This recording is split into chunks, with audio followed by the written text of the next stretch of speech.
ላስተዋውቅ። ስሜ አበራ ኃይለማርያም ይባላል። የኢትዮጵያ ሲቪል ማህበራት ድርጅቶች ህብረት ለምርጫ ስራ አስፈጻሚ ዳይሬክተር ነኝ። ወደ ዋናው የፕሮግራም ዝርዝርን ከማስተዋወቄ በፊት ጥቂት ስለ ህብረታችን እና ስለ ዛሬው የውይይት ውሎ ሀሳብ መፈንጠቅ ፈልጋለሁ። እንደሚታወቀው የኢትዮጵያ ሲቪል ማህበራት ድርጅቶች ህብረት ለምርጫ በምህጻረ ቃል ሴኮ በሁሉም የሀገሪቱ ክልሎች የሚንቀሳቀሱ ከ175 በላይ ሀገር በቀል የሲቪል ማህበራትን ያቀፈ ህብረት ነው።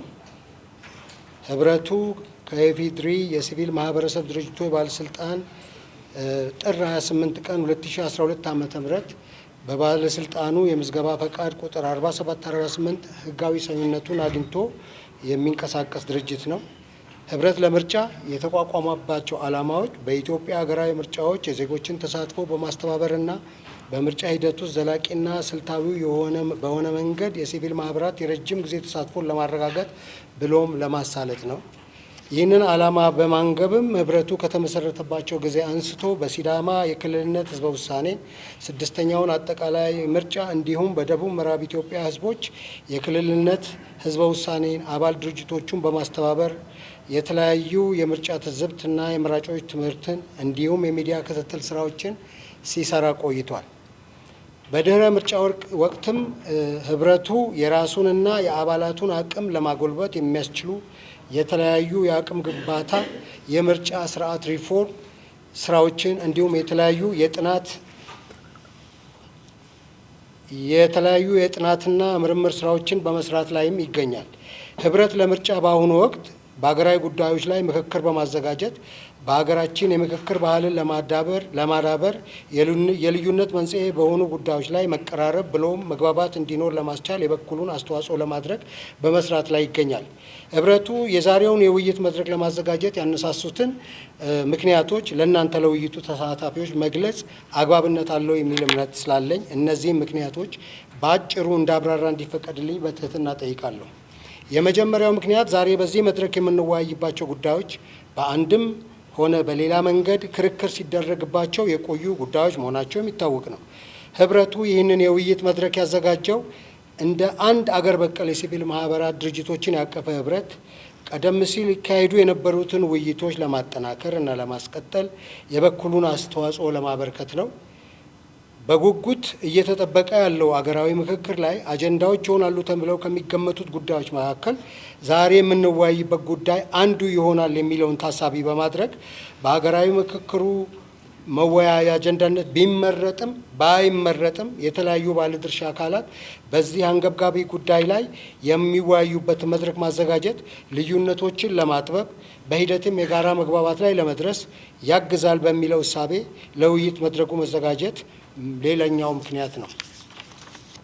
ዛሬ በምንወያይበት ጉዳይ ዙሪያ ዋናዎቹ አከራካሪ ነጥቦች የትኞቹ እንደሆኑ በየትኞቹ ነጥቦች ላይ ስምምነት እንዳለ በህብረተሰባችን ዘንድ ተመሳሳይ ወይም ተቀራራቢ ግንዛቤ አለ ለማለት አያስደፍርም። ይህን የውይይት መድረክ ተሳታፊዎች በጉዳዩ ላይ የተሻለ ግንዛቤ እንዲኖራቸው በማድረግ ሊኖሩ የሚችሉ ብዥታዎችን በማጥራት የበኩሉን አስተዋጽኦ ሲያደርግ በዚህ የውይይት መድረክ የተገኙ የመገናኛ ብዙኃን የውይይት ሂደቱን በመዘገብ እና ፕሮግራም ሰርቶ በማሰራጨት ለዓመታት ሲያከራክሩን በቆዩ ጉዳዮች ላይ ህብረተሰባችን የተሻለ ግንዛቤ የሚጨብጥበት እድል እንዲፈጥሩ በአክብሮት እጠይቃለሁ። ከዚህ በኋላ የዕለቱን ውሎ ፕሮግራም በእጃችሁ ላይ አለ። እሱን አስተዋውቃለሁ። የመጀመሪያው ያው እኔ የተናገርኩት የመክፈቻ ንግግር ነው። እዚህ ላይ እንግዲህ የውይይታችን አሳላጭ ወይም ደግሞ ፋሲሊቴተር አቶ ደበበ ኃይለ ገብርኤል የህግ ባለሙያ የጠበቃ እና የሀቢጋር የሚባለው ድርጅት ተቋም መስራች አወያያችን ነው። አቶ ደበበን ወደ መድረኩ ጋብዛለሁ።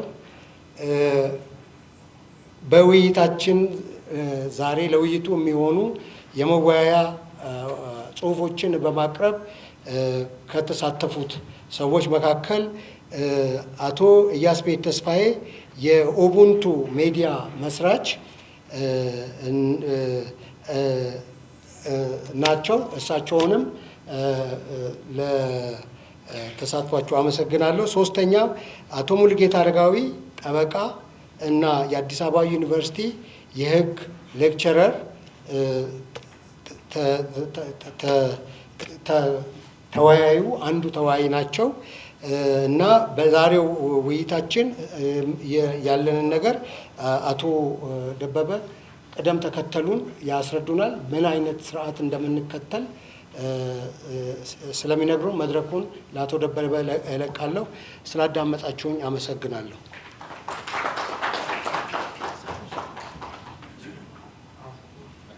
እሺ፣ እኔም በድጋሚ እንዴት አደራችሁ እላለሁ። ቀደም ሲል እንግዲህ እንደተገለጸው ዛሬ የምንወያይበት ርዕስ በሀገራችን ካሉ በርካታ አጨቃጫቂ ከሆኑ ጉዳዮች ውስጥ አንዱ ነው። የዚህ መድረክ ዋነኛ ዓላማ በእነዚህ በሚነሱ ወይም ደግሞ በያዝናቸው ርዕሰ ጉዳዮች ላይ ያሉ አመለካከቶች፣ ያሉ እሳቤዎች ምንድን ናቸው የሚለውን ያንን ማቅረብ ነው። የክርክር ወይም ደግሞ አቋም የመያዝና የማስያዝ አይነት ነገር ሳይሆን ዋነኛው ዓላማው በእነዚህ ጽንሰ ሀሳቦች አረዳድ ረገድ የተለያየ አረዳድ ያለ መሆኑን ያንን ሁለቱም ወገኖች ማሳየት መቻል ነው። እንግዲህ በዚህ ሂደት ይሄ አሁን ያለንበት ውይይት የሚመራበት ስርዓት አለው። በዚህ ስርዓት መሰረት የመጀመሪያው ሁለቱም ተከራካሪ ወገኖች በጽንሰ ሀሳቡ ላይ ያላቸውን ምልከታ ያቀርባሉ ለ30 ደቂቃ ያህል። ከዛ በኋላ ተመልሶ እንደገና የድጋሜ እድል ይኖራቸውና አንዱ ባቀረበው ላይ ሌላኛው የእሱን አቋም ወይም ደግሞ በተነሳው ነጥብ ላይ ምን ማለት እንደሆነ ማብራሪያ ይሰጣል። ስለዚህ ይህንን ካካሄዱ በኋላ ቀጥሎ መድረኩ ለውይይት ክፍት ይሆናል። እዚህ ላይ እንግዲህ እንደተመለከታችሁት እስከ 7 ሰዓት ተኩል ድረስ ምናልባት ሊሄድ ይችላል። ሁለቱም ይህንን ውይይት የሚያደርጉ ሰዎች ቀደም ሲል እንደተገለጸው እኔም እስከማውቃቸው በእነዚህ ጉዳዮች ላይ በዚህ በውይይቱ ላይ ሰፋ ያለ ልምድ ያላቸው የትምህርትም የስራ ልምድም ተሞክሮ ያላቸው ሰዎች ናቸው። ስለዚህ ይህ የሚያቀርቡት ሀሳብ ጠቃሚ የሆነ ሀሳብ ሊያነሱ እንደሚችሉ በሙሉ እተማመናለሁኝ በሁለቱም ወገን። ስለዚህ ክርክሩን እንግዲህ ማነው ውይይቱን በተባለው ሁኔታ እንድንቀጥል ተወያዮቹን አቶ ሙሉጌታ አረጋዊን እና አቶ ኢያስቤት ተስፋዬን ወደ መድረክ ጋብዛለሁኝ። አመሰግናለሁ።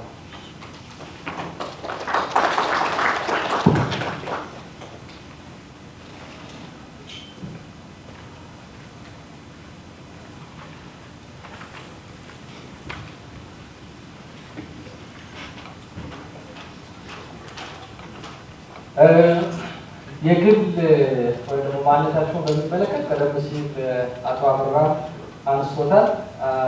እኔም የሚጨምረው አሁን ቅድም ካልኩት ላይ የሚጨምረው ነገር የለኝም። ነገር ግን የቀረ ነገር ካለ መነጋገር ሲጀምሩ ተወያዮቹ ለራሳቸው የሚናገሩት ነገር ካለ መጨመር ይችላሉ። ከዛ በተረፈ ግን አሁን የመጀመሪያውን 30 ደቂቃ የሚጀምሩት ወይም የሚጀምረው አቶ ኢያስቤት ተስፋዬ ይሆናል። መድረኩን ለአቶ ኢያስቤት ተስፋዬ እሰጣለሁ። 30 ደቂቃ ይኖረዋል። እንግዲህ አንዱ የአጋፋሪነት ኃላፊነት ሰዓት መጠበቅ ነው። ይህንን በተሻለ መጠን በዚህ በተወሰነው የሰዓት ገደብ ውስጥ ሀሳቦች እንዲቀርቡ ሁለቱንም ተወያዮች እንደዚሁ እያሳሰው ወደ ውይይቱ እንሄዳለን። አቶ ኢያስቤት። አመሰግናለሁ ለተሰጠኝ እድል። ስላይዱ ቀድሞ እንደደረሳችሁ ተነግሮኛል። ስለዚህ በተቻለ ፍጥነት ለመሄድ ሞክራለሁ። 30 ደቂቃ በቂ ሆኖ አላገኘሁትም እና የመጀመሪያዎቹን ስላይዶች እንዲሁ ቶሎ ነው ማልፋቸው። ብታነቡት ያላነበባችሁት ካላችሁ ብታነቡት ጥሩ ነው ብዬ አስባለሁ። ሰው የመጀመሪያውን ስላይድ ቶሎ ብዬ አልፋለሁ፣ ምክንያቱም ዋናው ሜክ ማድረግ የሚፈልገው ፖይንት ወደ መጨረሻ አካባቢ ስለሚገኝ ማለት ነው። እንደዚህ አይነት ኖርማቲቭ ዲቤቶች በሚደረጉበት ጊዜ ሁለት መተግበር ያለባቸው መርሆች አሉ ብዬ አስባለሁ። የመጀመሪያው መተግበር ያለበት መርህ የተርሚኖሎጂካል ክላሪቲ መፈጠር አለበት። ስለምናወራቸውን ሀሳቦች ለመግለጽ የምንጠቀምባቸው ቃላት ምንድን ናቸው፣ ከጀርባቸው ያሉት ንድፍ ሀሳቦች ምንድን ናቸው የሚለው ነገር ላይ በጣም በቂ ክላሪቲ ያስፈልጋል ብዬ አስባለሁ። የመጀመሪያው መርህ ይሄ ነው። ሁለተኛው መርህ ደግሞ ንድፍ ሀሳቦችን ስናብራራ፣ ተርሚኖሎጂዎችን ስንወስን እንዲሁ በዘፈቀደ ሳይሆን ኦቶሪቲዎችን በመጥቀስ መሆን አለበት ብዬ አስባለሁ። ስላይዱ ላይ የሰጠሁት አንድ ምሳሌ አለ ስለ ተርሚኖሎጂ አስፈላጊነት ሳወራ። ለምሳሌ አበበ የሚባል ሰው ዝሆኔ ከባድ ጉዳት አድርሶብኛል ብሎ ቢናገር እና ከዛ ከበደና ጫላ የሚባሉ ሰዎች አሲዩም አሉ ብለን አበበን አላዩትም። ስለዚህ ንግግሩን ብቻ ነው የሰሙት። ዝሆኔ ከባድ ጉዳት አድርሶብኛል። ስለዚህ ከበደ ምን ይላል? የራሱ ጥፋት ነው ይሄ ነገር፣ ያበበ ጥፋት ነው። መጀመሪያ ዝሆንን እንዴት የግል እንስሳ የቤት እንስሳ አድርጎ እንዴት ይይዛል ይላል። ጫላ ደግሞ ይሄ ነገር የመንግስት ጥፋት ነው፣ ክትባት ወይም መድኃኒት ማዘጋጀት የነበረበት ስለ በሽታው ስለ ዝሆኔ በሽታ በቂ ግንዛቤ መፍጠር የነበረበት መንግስት እኮ ነው፣ በዚህ ዘመን እንዴት ዝሆኔ የሚል ክርክር ያነሳል። የሁለቱ ሰዎች ክርክር በጣም ለየቅል መሆን ዋናው ምክንያት ምንድነው? ለአንደኛው ሰው ዝሆን የሚለው ኤሌፋንቲሲስ በሽታን ሲወክል፣ ለአንደኛው ደግሞ ዝሆን የሚለው የዛ ሰውዬ ዝሆን የሚል ትርጉም ሰጥቶታል ማለት ነው። ስለዚህ ተርሞች ላይ ክላሪቲ በጣም አስፈላጊ ነገር ነው። ተርሞች ላይም ጽንሰ ሀሳቦች ላይም ግን ክላሪቲ ስንፈጥር ዝም ብለን ደግሞ ደስ እንዳለን አይደለም። ይሄ ቃል ማለት ዝሆኔ ማለት ዝናብ ነው ልንል አንችልም። ከመሬት ተነስተን ቃላትን ስንቀነብብ ወይም ንድፍ ሀሳቦችን ስናብራራ በዛ ጉዳይ ላይ ኦቶሪቲ የሆኑ ሰዎችን ዋቢ አድርገን መጥቀስ አለብን። እኛ ሀገር ያለው ትልቁ ችግር ይሄ ነው። ሁሉም ሰው የራሱን የቤት ስራ መስራት ስለማይፈልግ በዘፈቀደ ነው ነገሮችን ለማብራራት የሚሞክረው። እዚሁ የዝሆኔ ምሳሌ ላይ ተመስርቼ ልናገር። ለምሳሌ ስለ ዝሆኔ በሽታው ከሆነ ውይይት እያደረግን ያለ ነው፣ ዋቢ ማድረግ ያለብን መጥቀስ ያለብን ሰው በዝሆኔ በሽታ ላይ ሪሰርች የሰራ የሕክምና ባለሙያ መሆን ያለበት እንጂ አንድ ባለሱቅ ወይም አንድ የፊዚክስ መምህር ወይም ሌላ በራሱ ዘርፍ ትልቅ ቦታ የደረሰ ሰው ዋቢ አድርገን መከራከር አንችልም። በጉዳዩ ላይ ፋይናንስ ያለው መሪ ሊቅ በዚህ ጉዳይ ላይ እከሌ ነው የምንለውን ሰው ነው ማለት ነው ኦቶሪቲ ወይም በዛ ጉዳይ ላይ የተሰራ ኦቶሪቲ የሆነ ሪሰርች ነው ዋቢ ማድረግ ያለብን ወይም መጥቀስ ያለብን። ሙግቱ ደግሞ ስለ ዝሆን እንስሳው ከሆነ አንድ ዞኦሎጂስት ነው ዋቢ አድርገን መጥቀስ ያለብን። ስለዚህ እኔ ሙግቴን ሳዋቅር በዚህ መልኩ ነው ማለት ነው ያዋቀርኩት። ተርሚኖሎጂካል ክላሪቲ ያስፈልጋል ብያለሁ። ስለዚህ የተወሰኑ ቃላቶችን ለማብራራት ሞክራለሁ። የመጀመሪያው ብሔርተኝነት ነው ማብራራው። ከብሔርተኝነት በኋላ ስቴት ምንድን ነው የሚለውን አብራራለሁ። ከስቴት በኋላ ኔሽን ራሱ ደግሞ ብሔር ደግሞ ምንድን ነው የሚለውን አብራራለሁ። ከዛ በመጨረሻ ንዑስ ብሔር ወይም ኤትናይስ ምንድን ናቸው የሚለውን በጣም በወፍ በረር ቶሎ እያል ለማሳየት ሞክራለሁ። ዝርዝሩን ማንበብ ትችላላችሁ። ሰው እንዳልኩት ኦቶሪቲዎችን በጉዳዩ ላይ ኦቶሪቲ የሚባሉ ሰዎችን ብቻ ነው እዚህ ሙግቴ ላይ የሚጠቅሰው። ኦቶሪቲ ስለ ለምሳሌ ምን ማለት ነው? ለምሳሌ ናሽናሊዝም ስተዲስ የሚሰጥባቸው ዩኒቨርሲቲዎች አሉ በዓለማችን ላይ 3 ወይም 4 ቢሆኑ ናቸው። እንደ አንድ የትምህርት ዘርፍ በወረቀት በዲግሪ ወይም በማስተርስ ትምህርት የሚሰጡ ዩኒቨርሲቲዎች ለምሳሌ ሁለቱ እንግሊዝ ውስጥ ነው ያሉት። አንደኛው ስኮትላንድ ኤደንብራ ነው። ከዛ በርቤክ አለ ለንደን ውስጥ። ከዛ በኋላ ደግሞ ሴንትራል ዩሮፒያን ዩኒቨርሲቲ ኦስትሪያ ውስጥ አለ። እነዚህ ናቸው ናሽናሊዝም ስተዲ የሚሰጡ። እነዚህ ትምህርት ቤቶች ውስጥ እንደ ቴክስት ቡክ የሚያገለግሉ መጽሐፍትን የጻፉ ሰዎች እነዛ ሰዎች ዋቢ እየተደረጉ ነው ስለ ናሽናሊዝም ትምህርት የሚሰጠው እና የእነሱን ሰዎች ትርጉሞች ወይም ብያኔዎች ነው የጠቀስኩት እዚህ ላይ ያስቀመጥኩት ማለት ነው። የመጀመሪያው ናሽናሊዝም አከራካሪ ጉዳይ አይደለም። በአካዳሚው ዘርፍ ብዙ ክርክር የሚነሳበት ጉዳይ አይደለም። ናሽናሊዝም በብዙ አካዳሚያን ዘንድ ተቀባይነት ያለው የጌልነር ብያኔ ነው። ጌልነር ምንድን ነው የሚለው? ናሽናሊዝም ማለት አንድን የባህል ቡድን ወይም አንድን ኔሽን ከፖለቲካ ከአስተዳደር ዩኒቱ ከገቨርናንስ ዩኒቱ ጋር ኮንግሩዌንት ማድረግ ልክዮሽ ማድረግ የተጣጣመ ማድረግ ማለት ነው። አንድ ትልቅ ስቴት ሊኖር ይችላል። በዛ ስቴት ውስጥ የተለያዩ ብሔራዊ ማንነት ያላቸው ቡድኖች ካሉ ከዛ በኋላ ነው እኔ በራሴ አስተዳደር ዩኒት ነው መመራት የምፈልገው የሚል አንድ የባህል ቡድን ከወጣ ከዛ ለዛ እንቅስቃሴ ማድረግ ከጀመረ ያንን ብሔርተኝነት ብለን እንጠራዋለን ማለት ነው። ከዚህ ብያኔ ጋር የሚቃረን ብያኔ እስካሁን ድረስ እኔ ማግኘት የቻልኩት የአንድ ማርክሲስት ሂስቶሪያን ያለ ሆብስዋም የሚባል ትንሽ ከዚህ የሚለየው የእሱ ብያኔ ነው። ኦልሞስት ሁሉም በሚባል ደረጃ በዚህ ብያኔ ይስማማሉ። ትንሽ ለየት የሚለው ለምሳሌ ሄክተር ኦኬ ብሔርተኝነት ማለት የራስን ግዛተ መንግስት ለማቋቋም በአንድ የባህል ቡድን የሚደረግ እንቅስቃሴ ነው። ነገር ግን ሁልጊዜ ፉል ኢንዲፔንደንት ላይፈልጉ ይችላሉ ብሔርተኞች። በትልቅ ግዛት ስቴት ወይም በትልቅ ግዛተ መንግስት ውስጥ አናሳ የሆኑ የራሳቸውን ግዛተ መንግስታት ይዘው መቀጠል ሊፈልጉ ይችላሉ። እነሱም ብሔርተኞች ነው የምንላቸው ይላል። ይህን ማብራራት የፈለጉት እኛ ሀገር ብሔርተኝነት ሲባል አውቶማቲክሊ ዘረኝነት ወይ ምናምን እንደዚያ ተደርጎ ነው የሚወሰደው እና አካዳሚክሊ እንደዛ ማለት አይደለም። ብሔርተኝነት ስቴት ወይም ግዛተ መንግስት ይህም ብዙ አከራካሪ አይደለም ተርሙ። እንግዲህ በአጭሩ ገቨርናንስ ዩኒት ወይም የአስተዳደር ዩኒት ማለት ነው ግዛተ መንግስት ማለት። ብዙ ጊዜ ከአገር ጋር ሲምታታ ይታያል። በተለይ እኛ ሀገር ውስጥ አገር ወይም ኔሽን እና ግዛተ መንግስት የተለያዩ ነገሮች ናቸው። በፊት ኢምፓየሮች ነበሩ፣ ግዛት አጼዎች ነበሩ፣ ሲቲ ስቴትስ ነበሩ፣ ትራይባል ኮንፌዴሬሲስ ነበሩ። ከዛ አሁን ከቅርብ ጊዜ ወዲህ ደግሞ ሞደርን ስቴቶች መጥተዋል ማለት ነው። ሶ ሞደርን ስቴቶች በፊት ከነበሩት ግዛት አጼዎች ወይም ሲቲ ስቴትስ በምንድን ነው የሚለዩት? ሄክተር የተወሰኑ የሚለዩቸው ነገሮች ያስቀምጣል። ዋናው ነገር ምንድነው? በአጭሩ ሌላውን አንብባችሁ ማግኘት ትችላላችሁ። ዋናው የሚለየው ነገር ሞደርን ስቴትስ ካልቸራል ሆሞጂኒቲ የመፍጠር አቅምም አላቸው፣ ፍላጎትም አላቸው።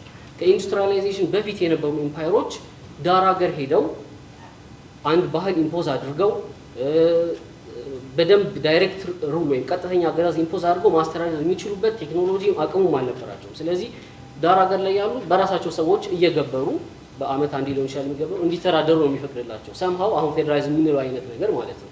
እንደዛ አይነት ነገር ነበር የነበረው። ሞደርን ስቴቶች ሲመጡ ግን ቴክኖሎጂውን መጣ፣ ኢንዱስትሪያላይዜሽን ከመጣ በኋላ ስለሆነ የመጡት ሞደርን ስቴቶች ይህንን ኢምፖዝ ማድረግ ቻሉ፣ ዳይሬክት ሩል ኢምፖዝ ማድረግ ቻሉ። ይሄ ነው ሞደርን ስቴቶችን የሚለያቸው። ሶ ክሊር ባውንደሪ አለ፣ በውስጥ ህዝባቸው አለ፣ ስነ አስተዳደሩ ስቴት እንለዋለን ማለት ነው። ከዛ ኔሽን ወይም ብሔር፣ ይሄ ነው ትንሽ የሚያከራክር ብያኔ፣ አንድ ወጥ ብያኔ ለማግኘት የሚያስቸግረው። ዋናው አንድ ወጥ ብያኔ ለማግኘት የሚያስቸግረው ከሁለት ምንጮች ስለሚቀዳ ነው። የኔሽን ትርጉሙ የብሔር ትርጉሙ ከሁለት ምንጮች የሚቀዳው አንደኛው ኦብጀክቲቭ ከሆነ ምንጭ ወይም ኦብጀክቲቭ የሆኑ ትሬቶች፣ ለምሳሌ የሰው ልጅ በሁለት እግሩ መሄድ ነው፣ ትልቅ ጭንቅላት ያለው ነው፣ እንደዚህ ብለን ገሃዳዊ የሚታዩ ትሬቶችን ዘርዝረን ብያኔ የምንቀዳበት ነገር ነው። ሁለተኛው ደግሞ ሰብጀክቲቭ የሆነ ብያኔ ነው። አንድ ሰው ራሱን እንዴት ነው የሚገልጸው፣ ራሱን እንዴት ነው አይደንቲፋይ የሚያደርገው የሚለውን በማየት ሰብጀክቲቭ የሆነ ብያኔ የሚሰጡ አሉ፣ ኦብጀክቲቭ የሆነ ብያኔ የሚሰጡ አሉ። ሞደርን ስኮላርስ ግን ሁለቱንም አንድ ላይ ማስኬድ እንችላለን ብለው ሁለቱንም አንድ ላይ እያስኬዱ ነው የሚገኙት። ሶ እዚህ ላይ የዘረዘርኳቸው ኮት ያደርኳቸው ሰዎች አሉ። አንደርሰንን፣ ስሚዝን፣ ኮነርን፣ ሄክተርን ጠቅሻለሁኝ። ባጭሩ እነዚህ እንግዲህ ግማሹ ሰብጀክቲቭ ዴፊኒሽን የሚሰጠው፣ ግማሹ ኦብጀክቲቭ ዴፊኒሽን የሚሰጠው፣ ሁለቱም በጋራ አድርገን የምናገኘው ዴፊኒሽን ምንድን ነው?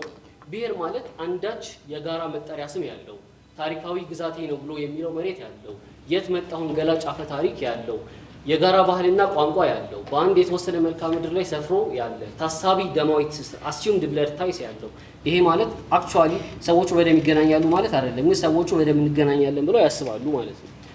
ያው እንግዲህ የዓለም ሕዝብ መሆኑ ኦልሞስት ደግሞ አንድ አይነት ስለሆነ ማለት ነው። ራሱን እንደ አንድ የጋራና ከሌላው የተለየ የባህል ቡድን አድርጎ የሚያስብና በመጨረሻም የራሴ በሚለው አካል መተዳደር የሚፈልግ ሕዝብ ነው ብሔር የምንለው ማለት ነው።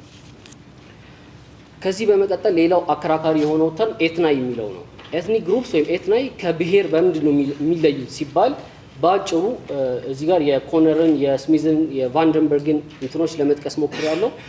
የሚስማሙበት ነገር የሚለዩት ምንድነው? ፖቴንሻል ብሔር ናቸው፣ ግን ብሔር አልሆኑም። ብሔር ያልሆኑበት ምክንያት የራስ ገዝነት ጥያቄ ወይም የራስ ገዝነት ፍላጎት ስለሌላቸው ነው። ስለዚህ ሜርሊ የባህል ቡድን ናቸው። የራስ ገዝነት ጥያቄ የሚያነሱበት ሰልፍ አዌርነስ ላይ ሲደርሱ ግን ብሔር ይሆናሉ ማለት ነው። ስለዚህ እነዚህን ዴፊኒሽኖች አስቀምጠናል። ወደ ውይይታችን እንምጣ። ኢትዮጵያ ኦንቶሎጂካሊ በተፈጥሮ ስናያት ምን አይነት ግዛተ መንግስት ናት? ብሔረ ግዛተ መንግስት ናት። ብሔረ ግዛተ መንግስት ማለት አንድ ወጥ የባህል ቡድን፣ አንድ ብሔርና ቅድም ያልኳችሁ ስቴቱ ኮንግሩዌንት የሆነበት ማለት ነው። እንደዛ አይነት ናት ወይስ ደግሞ በውስጡ ብዙ ብሔራዊ ማንነቶች ያሉበት አንድ ትልቅ ስቴት ምን አይነት ናት ኢትዮጵያ የሚለውን እያሰባችሁ ትቆያላችሁ ማለት ነው። ሁለተኛ የኢትዮጵያ ግዛተ መንግስት መገለጫ ባህሪያቶች ኦንቶሎጂካሊ ሳይሆን በዕለት ተዕለት ኑሯችን በምንድን ነው ባህሪው የሚገለጸው? ለምሳሌ ሲቪክ የሆነ ስቴት ነው ኢትዮጵያ ከምንም ብሔራዊ ማንነት የሌለው በፖለቲካ ተቋማት በኢንስቲትዩሽኖች ላይ ብቻ የቆመ ሲቪክ የሆነ ስቴት ነው ወይስ ኤትኒክ ስቴት ነው ብሔራዊ ማንነት ያለው አስዩምድ ብለድ ታይስ ያለው የጋራ ታሪክ አለኝ እንደዚህ ያለኝ ምናምን የሚል ኤትኒክ ስቴት ነው ወይስ ሲቪክ ስቴት ነው? ይህንንም እያሰባችሁ ትቆያላችሁ ማለት ነው። አሁን ወደ ሲቪክ ናሽናሊዝም እና ኤትኒክ ናሽናሊዝም ምንነት ልግባ። ይሄ በዚህ ውይይት ላይ ወረቀት እንዳቀርብ ስጋበዝ መጀመሪያ የጠየቁት ነገር አቶ አበራን ሲቪክ ናሽናሊዝም ቨርሰስ ኤትኒክ ናሽናሊዝም ነው ወይስ ኢትዮጵያዊ ብሔርተኝነት ቨርሰስ የብሔር ብሔርተኝነት ነው ይሄ ውይይት ስለው ነው አይ ይሄ በተለመደው መንገድ ነው፣ ስለዚህ በተለመደው መንገድ ነው ያለኝ እና እሱን ነው ማንሳት እንፈልገው። የተለመደው መንገድ ኢትዮጵያዊ ብሔርተኝነት ማለት ሲቪክ ናሽናሊዝም ተደርጎ ነው የሚወሰደው። ሲቪክ ናሽናሊዝም እና ኢትዮጵያዊ ብሔርተኝነት ማለት በአገርም በዘመድም በወንዝም የማይገናኙ ነገሮች ናቸው። ሲቪክ ናሽናሊዝም ኮምፕሊትሊ ሌላ ኮንሰፕት ነው። ኢትዮጵያዊ ብሔርተኝነት ኮምፕሊትሊ ሌላ ኮንሰፕት ነው። ስለዚህ ይህንን ለማብራራት ልሞክር። ሲቪክ ስቴት እና ኤትኒክ ስቴት ብሎ በሁለት ኮሮጆዎች ውስጥ ስቴቶችን መክተት ለመጀመሪያ ጊዜ ያስተዋወቀው ኮሆን የሚባል ሰው ነው። ኮሆን ሲቪክ ስቴት የሚባሉት የራሳቸው የሆኑ መገለጫ ባህሪያቶች አሉት ብሎ ይላል። አብዛኛው ዌስተር ዩሮፕ ያሉ እና አሜሪካን ጨምሮ ማለት ዌስት ላይ ያሉ ሀገሮችን ሲቪክ ስቴት ናቸው ብሎ ይላል። ወደ ኢስት ያሉት ደግሞ ኤትኒክ ስቴት ናቸው ብሎ ይላል። በአንድ ግዛተ መንግስት ውስጥ ስላሉ ጉዳዮች አይደለም እያወራን ያለ ነው። ግዛተ መንግስቶቹ ራሱ ወይ ሲቪክ ወይ ኤትኒክ ተብሎ ይከፈላሉ። ሲቪክ ብሎ የሚከፍላቸው የሚላቸው ስቴቶች አንድ አስዩምድ ብለድ ታይስ የላቸውም። ተዋልደናል፣ ተጋምደናል፣ ተሳስረናል ምናምን የሚሉት ነገር የላቸውም። የሆነ ሚዝ ኦፍ ኦሪጂን የላቸውም። የኛ ኔሽን የመጣው የኛ ብሔር የመጣው ከዚህ ነው የዛሬ 3000 ዓመት ነው። ወይም ለምሳሌ በኦሮሞ ሚቶሎጂ እንደሚባለው ሆራ የሚባለው ከውሃ ውስጥ መጀመሪያ ተፈጥሮ ነው እንደዚህ ነው የሚሉት ነገር የላቸውም። ከቴሪተሪ ጋር የተያያዘ እኛ እዚህ ቴሪተሪ ውስጥ እግዚአብሔር በዚህ መልኩ ፈጥሮ እንደዚህ ምናምን የሚሉት ነገር የላቸውም። ኮምፕሊትሊ ሎያሊቲያቸው ለስቴቱ ነው። ለስቴቱ ደግሞ ሎያሊቲ የሚኖራቸው በምንድን ነው? ለምሳሌ ህግጋቱ ለምሳሌ ሲቪክ ናሽናሊዝም በደንብ ያብራራው ሀበርማስ ነው። ከኮሆን በኋላ ኮንስቲቱሽናሊዝም ይኖራል፣ ለህገ መንግስት ተገዥነት ይኖራል፣ የተወሰኑ ህጎች ይኖራሉ፣ የሚኮሩባቸው ፖለቲካል ኢንስቲትዩሽንስ ይኖራሉ። ሎያሊቲያቸው ከነዛ ጋር የተያያዘ ነው እንጂ የማንነት ኤሌመንት የለውም ውስጡ ማለት ነው። ኤትኒክ ስቴትስ የምንላቸው ደግሞ በተቃራኒው የማንነት ኤሌመንት ውስጣቸው ያለ ነው። አስዩምድ ብለድ ታይስ አላቸው፣ የጋራ ታሪክ የሚሉት አላቸው፣ የጋራ ሚቶሎጂ አላቸው። እነዚህ ነገሮች የሚያሟሉት ኤትኒክ ስቴት እንላቸዋለን ማለት ነው። አንድ ረዳይ በረከታብ የሰራው እንትን አለ ሰንጠረዥ አለ። እዚህ ላይ እሱን ተጠቅሜ ያለው በደንብ ማየት ትችላላችሁ ልዩነታቸው ለማየት። ሌላው የሲቪክ ስቴት እና የኤትኒክ ስቴት መለያ ባህሪያቶች ምንድን ነው? ሲቲዝንሺፕ የሚቀዳበት ሞዳሊቲ ራሱ ይለያያል። የአንድ ሲቪክ ስቴት አባል የሚሆን ሰው እና የአንድ ኤትኒክ ስቴት አባል የሚሆን ሰው ወይም ሲቲዝን የሚሆን ሰው የሚሆንበት መስፈርት ይለያያል። ኤትኒክ ስቴት ከሆነ ስቴቱ አባል የሚሆነው የዛ ኤትኒክ ስቴት በደም ነው። ማለትም የዛ ኤትኒክ ቀዳሚ አባል ከነበረ ሰው በመወለድ ነው። ሲቪክ ከሆነ ስቴቱ ግን ለተወሰኑ ህግጋት ተገዢ ለመሆን ከተስማማ የሆነ አመት ያህል ከኖረ ወይም ደግሞ በዛ መሬት ላይ ከተወለደ ከማንኛውም አይነት ሰው ይወለድ፣ ከቻይና ይወለድ፣ ከራሽያ ይወለድ፣ ከሞንጎሊያ ይወለድ፣ ከካውኬዥያን ይወለድ ችግር የለውም። እዛ መሬት ላይ ከተወለደ ወይም ደግሞ ለዛ ስቴት ህግጋት እስከተገዛ ድረስ ሲቲዝን ይሆናል ማለት ነው። ኤትኒክ ስቴቶች ላይ ግን ሲቲዝንሺፕ ሌጋሊ ራሱ ቢሰጥ ሌጋሊ ራሱ እነዚህን ያሟላ ይሰጠዋል ቢባል ሶሻሊ ግን ማህበረሰቡ ግን እንደ አንድ አባል አድርጎ አይቆጥረውም ካልቸራሊ ማለት ነው። ይሄ ነው የሲቪክ ስቴት እና የኤትኒክ ስቴት ልዩነት። ይሄንን ኢትዮጵያ እንምጣ ማለት ነው። ከዛ በፊት ወደ ኢትዮጵያ ከመምጣታችን በፊት ሲቪክ ስቴት እና ኤትኒክ ስቴት የሚለው ዳይኮቶሚ ኦልሞስት አሁን ጊዜ ያለፈበት ዳይኮቶሚ ነው። አሁን ያሉ ስኮላሮች ይሄ ነገር ሚዝ ነው ማለት ጀምረዋል። እዚህ ላይ የዘርዘርኳቸው በርካታ ስኮላሮች አሉ። እነ ኪምሊካ፣ እነ ኖርማን፣ እነ ስሚዝ፣ እነ ኡሙት፣ እነ ኮነር። ሲቪክ እና ኤትኒክ የሚለው ክፍያ ምናባዊ ነው፣ ሚዝ ነው። አክቹዋሊ ሲቪክ የሆነ ስቴት የለም። ሲቪክ ለምሳሌ የሲቪክ ስቴት አርክታይፕ የምትባለው አሜሪካ ናት። አሜሪካን ራሱ በደንብ ብናያት አሁን በተለይ ከኢሚግራንት ክራይሲስ ጋር ተያይዞ ወደ ኋላ ተመልሶ ኤትኒክ ሩታቸውን ነው መቀስቀስ የጀመሩት። ኢሚግራንት የትራምፕን የዋይት ካውኬጂያን የአንግሎ ሳክሰን እንቅስቃሴ ስታዩ ሪሊ ሲቪክ አልነበረም ማለት ነው ስቴቱ። ምክንያቱም ማንነታቸውን ቆፍረው እያወጡት ስለሆነ ማለት ነው። እና ሚዝ ነው የሚሉ ስኮላሮች ናቸው አሁን ያሉት። ኤኒዌይስ ዳይኮቶሚው ለጊዜው ይዘን እንቀጥልና ኢትዮጵያ በዚህ ዳይኮቶሚ ውስጥ የትኛው ጎራ ውስጥ ትወድቃለች የሚለውን እንጠይቅ። ኢትዮጵያ ኤትኒክ ስቴት ናት ወይስ ሲቪክ ስቴት ናት? እኔ ኢትዮጵያ ኤትኒክ ስቴት ናት ብዬ ነው ማስበው። ምክንያቱም የኢትዮጵያ ግዛተ መንግስት የኢትዮጵያ ስቴት አንድ የግዛተ መንግስቱ አባል ለመሆን የደም ሐረግ መስፈርት ማሟላት የግድ ይላል። አንድ ቻይናዊ እዚህ መጥቶ ሌላ አንድ ልጅ ቢወልድ፣ ሁለት ቻይናዎች እዚህ ተጋብተው ልጅ ቢወልዱ አንደኛ ሌጋሊ አይሰጣቸውም። ይኸው እንደምታውቁት ኢትዮጵያ በደም ነው ዜግነት የምትሰጠው። ሁለተኛ ማህበረሰቡ ራሱ እንደ ኢትዮጵያዊ ሲቲዝን እንደ ኢትዮጵያዊ ሜምበር ይቀበላቸዋል ወይ? አይመስለኝም እኔ። ከዛ ደግሞ ሚቶሎጂ አለው። የተለያየ ሚቶሎጂ ቢሆንም ቢያንስ ስቴቱ ራን የሚያደርገው ሚዝ ኦፍ ኦሪጂን አለ። የ3000 ዓመት ታሪክ ነው ያለን፣ ከንግስት ሳባ እንደዚህ ሆኖ ኢቴል እንደዚህ ሆኖ ምናምን የሚሉ ሚቶሎጂዎች አሉ። ይሄ የሲቪክ ስቴት ባህሪ አይደለም። ሌላው ደግሞ ከህግጋትና ከተቋማት ይልቅ መገለጫ ናቸው የኢትዮጵያ ተብለው የሚታሰቡ ማንነቶች አሉ። የኢትዮጵያ መገለጫ ማንነት ምንድነው ስትባሉ እናንተ አእምሯችሁ ውስጥ የሚመጣላችሁ መገለጫዎች ካሉ ኤትኒክ ስቴት ናት ማለት ነው። ካልቸራል የሆነ ከህግጋትና ለምሳሌ ከኮንስቲቱሽን ወይም ከፖለቲካል ኢንስቲቱሽን በፊት የሚመጣላችሁ ማንነት ካለ ኤትኒክ ስቴት ናት ኢትዮጵያ ማለት ነው። ስለዚህ ጥያቄው የሚሆነው ኢትዮጵያ ኤትኒክ ስቴት ከሆነች ሲቪክ ስቴት ካልሆነች ኦንቶሎጂካሊ ኤትኒክ ስቴት ከሆነች ኢትዮጵያ ታዲያ የምን አይነት ማንነት ነው ያላት? ኢትዮጵያ ምን አይነት ብሔራዊ ማንነት ነው ያላት? ብሔራዊ ማንነት ያላት ሀገር ከሆነች ምን አይነት ብሔራዊ ማንነት ነው ያላት የሚለውን ነገር መጠየቅ ይኖርብናል ማለት ነው። ማሰላሰያ ጥያቄ እስከዛ ይህንን እዩት። እንደዚህ ሶስት ሰዎች ይዩና ምስል አንድ ኢትዮጵያዊ ነው ወይስ ኢትዮጵያዊ አይደለም ዜግነቱ የሚለውን ገምቱ። ምስል ሁለት ኢትዮጵያዊት ናት ወይስ አይደለችም ዜግነቷ የሚለውን ገምቱ። ምስል ሶስት ኢትዮጵያዊት ናት ወይስ ኢትዮጵያዊት አይደለችም የሚለውን ገምቱ። መጨረሻ ላይ ይህን ኤክሰርሳይዝ ስለምትሰሩ እንደፈለጉ እነግራችኋለሁ ማለት ነው። አንድ 30 ሰከንድ ልስጣችሁ። ደቂቃ ላይ ብዬ አስባለሁ ከእነሱ የሚቆረጠው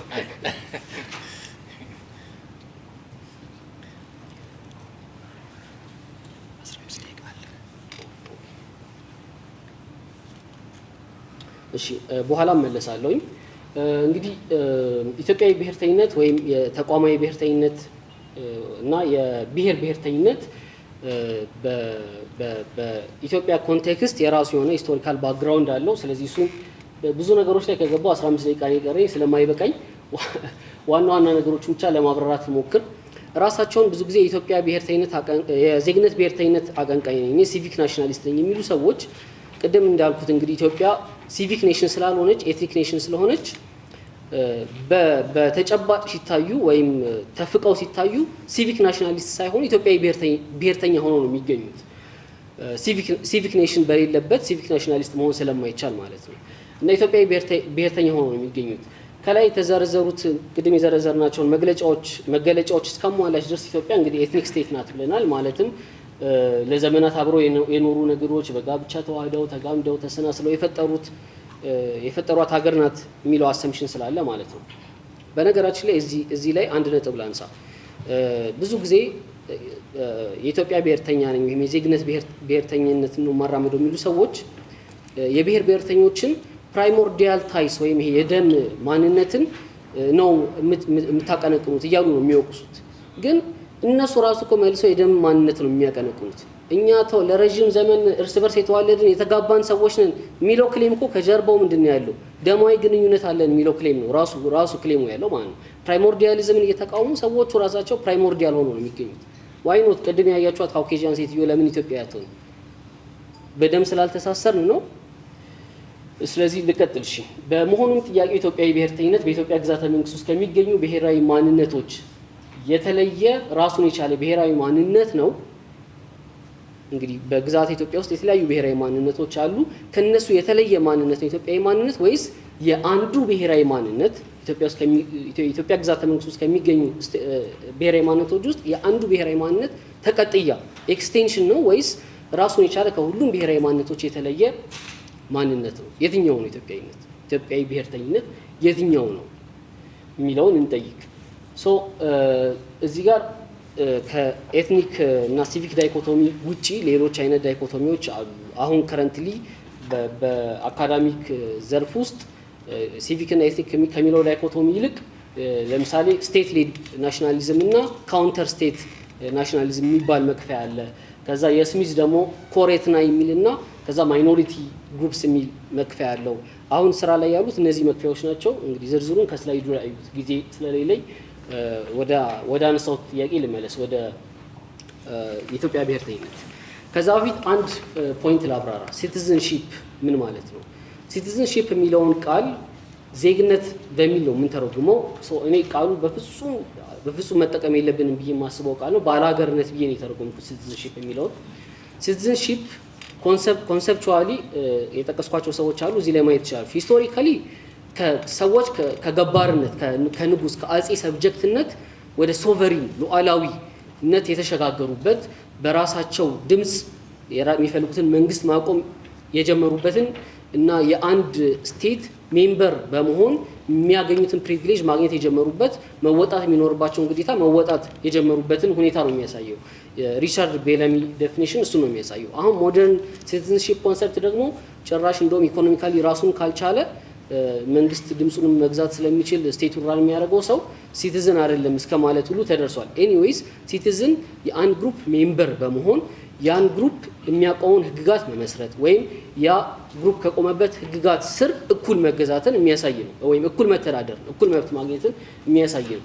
በሚገርማችሁ ሁኔታ ዜግነት የሚለው ቃል የግዕዝ ቃል ነው። ዜጋ የሚለው ቃል ሊትራሊ ሲተረጎም ገባር ማለት ነው፣ ሰብጀክት ባሪያ ማለት ነው። ማለት የሲቲዝን ኮንሰፕት ኤግዛክትሊ ተቃራኒ ማለት ነው። ስለዚህ ሲቲዝን የሚለውን ቃል እኔ በትክክል ይፈተዋል ብዬ ያሰብኩት ባለ ሀገር የሚል የአገር ባለቤት የሚለው ቃል ነው ብዬ ነው የማስበው።